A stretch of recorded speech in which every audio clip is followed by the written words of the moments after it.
All right, let's bring in our political panel this evening. Plenty to talk about. Leslie Shedd is here. She's a Republican strategist and president of the firm Rising Communications. And Tamia Booker, Democratic strategist and CEO and founder of T. Booker Strategies. Great to have you both here.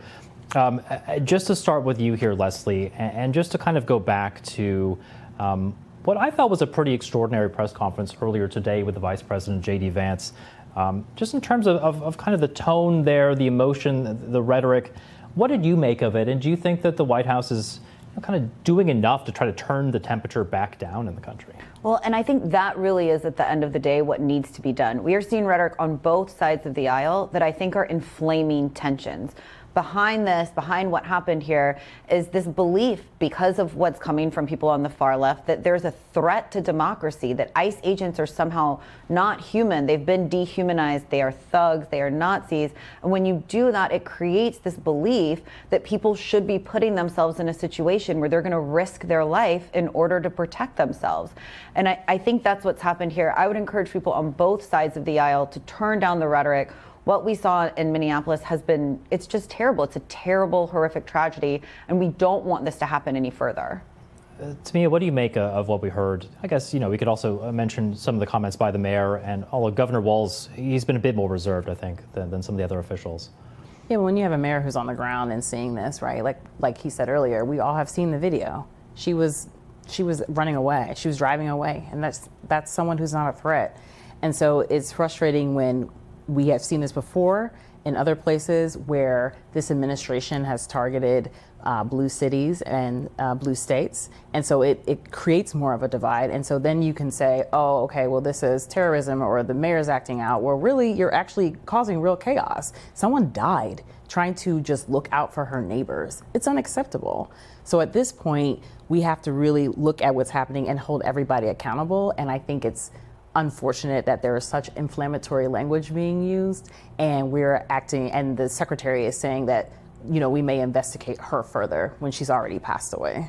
Leslie, I think there's another issue here that I've heard brought up, and I think to many it seems as if the Trump administration, just going back even to yesterday, Secretary Noem, almost immediately branding this as domestic terrorism, kind of immediately supporting the actions of the ICE agent, not waiting for an investigation to play out. Do you think that was a mistake to kind of immediately come out with their own take on what happened rather than wait a few days and just see, exactly what comes out of that investigation? I think you're seeing that from both sides of the aisle. And what you said is really the important part here, right? We don't know everything yet. I've seen the video. The video doesn't look great, right? But we don't know all of the facts here. What we do know, what is clear, is that Ms. Good put herself in an incredibly dangerous situation by facing off with armed federal and state law enforcement officials. And that is what we've got to stop doing. ICE is there. They are there to do their job. I understand why people get frustrated about this. I understand why they don't like it. But we have got to tone down the rhetoric so that people don't believe that if they don't confront armed law enforcement officials and ignore the duties, ignore what they are telling them to do, that they are putting the democracy at risk. It's not true. It's not helpful. Tamia, what do you make of the way the Trump administration has kind of already set out their narrative of what happened? Yeah, it's infuriating, all of it.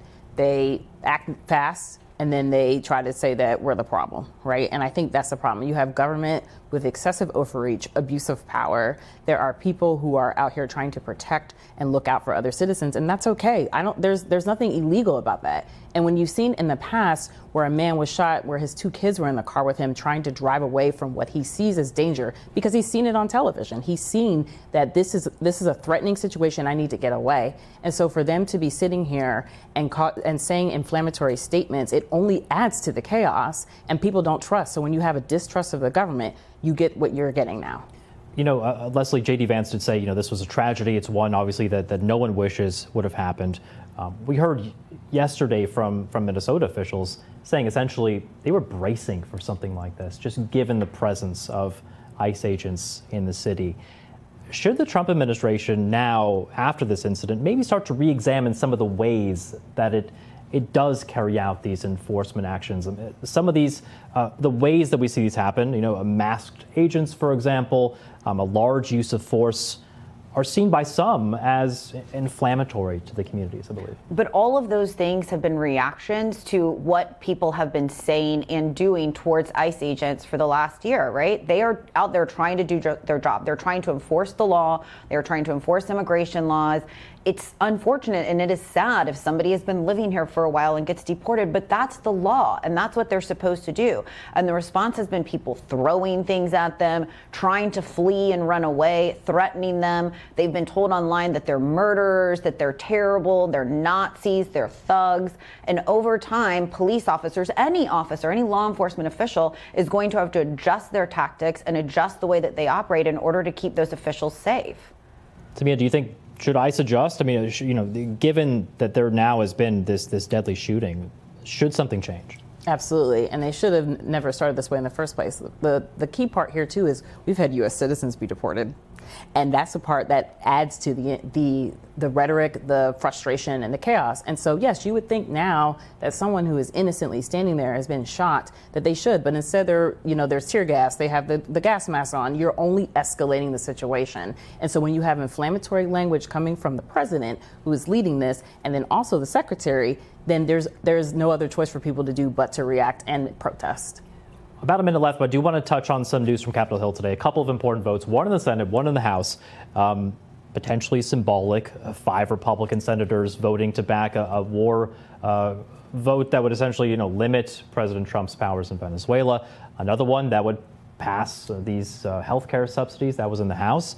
17 Republicans voting for that. Do you see this as maybe a bit of a rebuke of President Trump from his own party? Absolutely not. Look, what happened in the Senate today is the perfect example, right? The president has not done anything that rises to the level that he would need an AUMF, and he has not asked Congress to declare war. The Senate has done absolutely nothing, as far as I'm aware of, to try to convince the House to pass this bill. And even if they did, the president would veto it. So it's a complete PR stunt.